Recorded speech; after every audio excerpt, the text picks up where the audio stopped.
So much for winning. That was Donald Trump's guarantee to the American people. Well, by now you've probably heard that the twice-impeached former president has not had a winning week.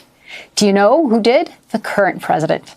On Tuesday, Joe Biden signed a rare bipartisan bill into law, the CHIPS and Science Act. It's a $200 billion move to revolutionize domestic production of computer chips and clean energy and reduce American reliance on foreign technology while addressing the climate crisis. Then on Wednesday, Biden signed the PACT Act into law, giving new benefits and protections to war veterans exposed to toxins from the burn pits while they were deployed overseas. A group of Senate Republicans had blocked the bill last week over cost concerns, but they relented after a pressure campaign led by comedian-turned-activist Jon Stewart. And on Friday, the House made a rare August return to Washington to vote on Biden's Inflation Reduction Act, a bill that was once considered dead in the water, unable to survive a Republican Senate filibuster, until Democratic leaders secured support from moderate Democratic Senators Joe Manchin and Kyrsten Sinema. Take a listen. Today is really a glorious day for us. We send to the president's desk a monumental bill that will be truly for the people, the Inflation Reduction Act. Sadly, for all the good that it does, without one Republican vote. The bill includes $369 billion for fighting climate change, from tax credits for electric cars and funding for wind and solar to hefty fees on companies that pollute. It also sets a 15% minimum tax on corporate profits and imposes a new tax on stock buybacks, the first new corporate taxes in a generation. And the bill gives Medicare the power to finally negotiate prescription drug prices, a move that Democrats have sought for over 3 decades. And that could make prescription cheaper for millions. Not a bad week for President Biden, the American people, and let me tell you, the planet. Decades from now, people are going to look back at this week with all we've passed and all we moved on, that we met the moment at this inflection point in history. A moment when we bet on ourselves, believed in ourselves, and recaptured the story, the spirit, and the soul of this nation. There's the president with his aviator glasses saying so much winning. For a year and a half, you've heard the narrative about Dems in disarray, unable to get even the most basic parts of their agenda through a 50-50 Senate. Wrestling with post-pandemic inflation, losing the fight for our democracy possibly. But this summer, Biden has gotten much of that agenda through Congress by outfoxing Senate GOP leader Mitch McConnell, no less. All while stocks have risen, the job market remains strong, and inflation slowed. Get this, gas prices have even dropped for the 8th week in a row. We're already seeing the political impact as midterm polls have begun to show voters preferring Democrats over Republicans in control of Congress. So with 3 months left before the midterm election, and with the former president facing multiple investigations, can Democrats build on this week to preserve the majority in the House and the Senate? Or will all of this be forgotten by the American people by November? Joining me now is Julián Castro, former mayor of San Antonio, who served as Secretary of House and Urban Development under President Obama. He's also MSNBC political analyst. And Rick Wilson, co-founder of the Lincoln Project and author of Running Against the Devil, a plot to save America from Trump and Democrats themselves. What a title you have there, Rick. So, Rick, I wanted to start with you. Is this too much winning for President Biden this week? You know, look, this is a long-deserved stretch where President Biden is putting some points up on the board.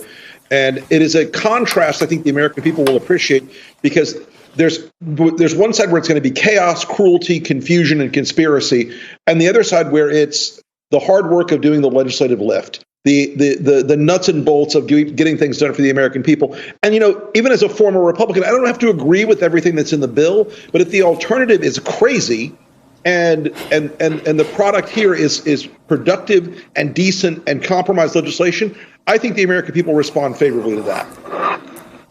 So I want to bring you in, Julián. Is this going to make a difference in the midterms? I know that oftentimes people say that the Democrats passed the popular $500 billion investment bill last year, but we didn't see much of a bump in voters. Is this different?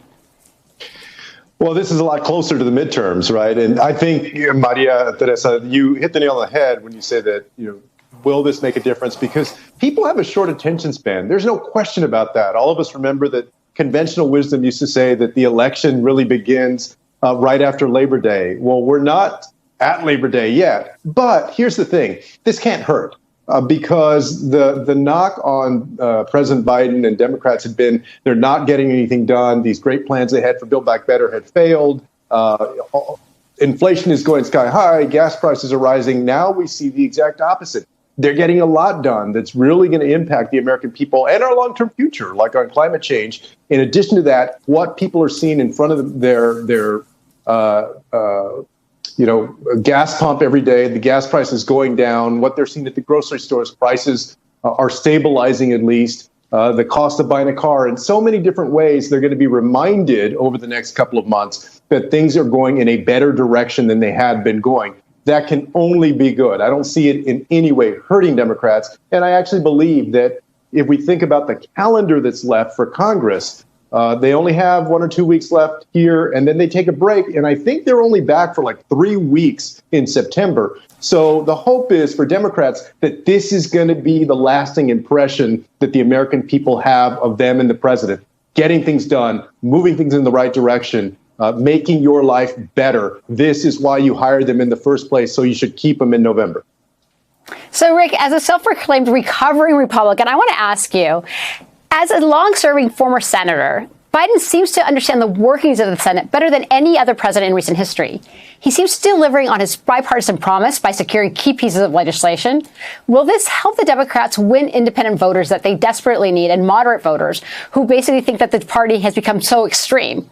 Or is this basically more of the same, where we actually do have bipartisan legislation, we have receipts to prove it, but we are so entrenched in our political parties that we won't be able to wiggle anybody for the midterms come November? I think part of this depends on the progressive wing of the Democratic Party in the next few weeks saying that this is a good bill, these are good bills, that this is good stuff, instead of complaining that it wasn't enough. One of the things that I think would be important is the sense of unity in the Democratic Party to say we've accomplished something big. Was it everything everyone wanted? No.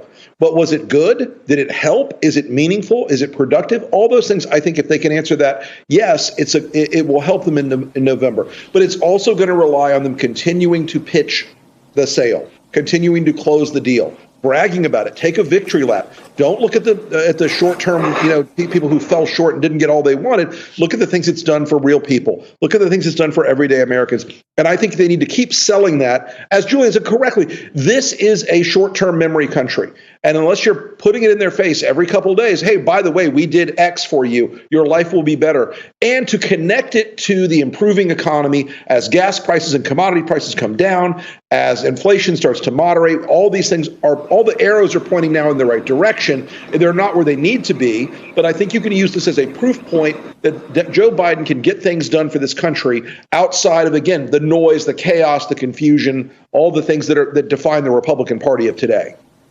Julián, Rick brings up a really good observation, is that now that we have receipts of what the Democrats have been able to do in Washington, how do you translate those receipts to local state level races? How do you translate that in a place like Texas, where it's considered a red state? Others would argue it's a non-voting state. But when we talk about the investment in climate change, when we talk about the investment that a lot of these bills have on Medicare drug prescriptions, and when we talk about issues that seem to mobilize these individual voters as independents and moderate Republicans, and even young people who people are afraid are going to stay in the wings, how does that translate to a state like Texas, where it seems to be a dead heat?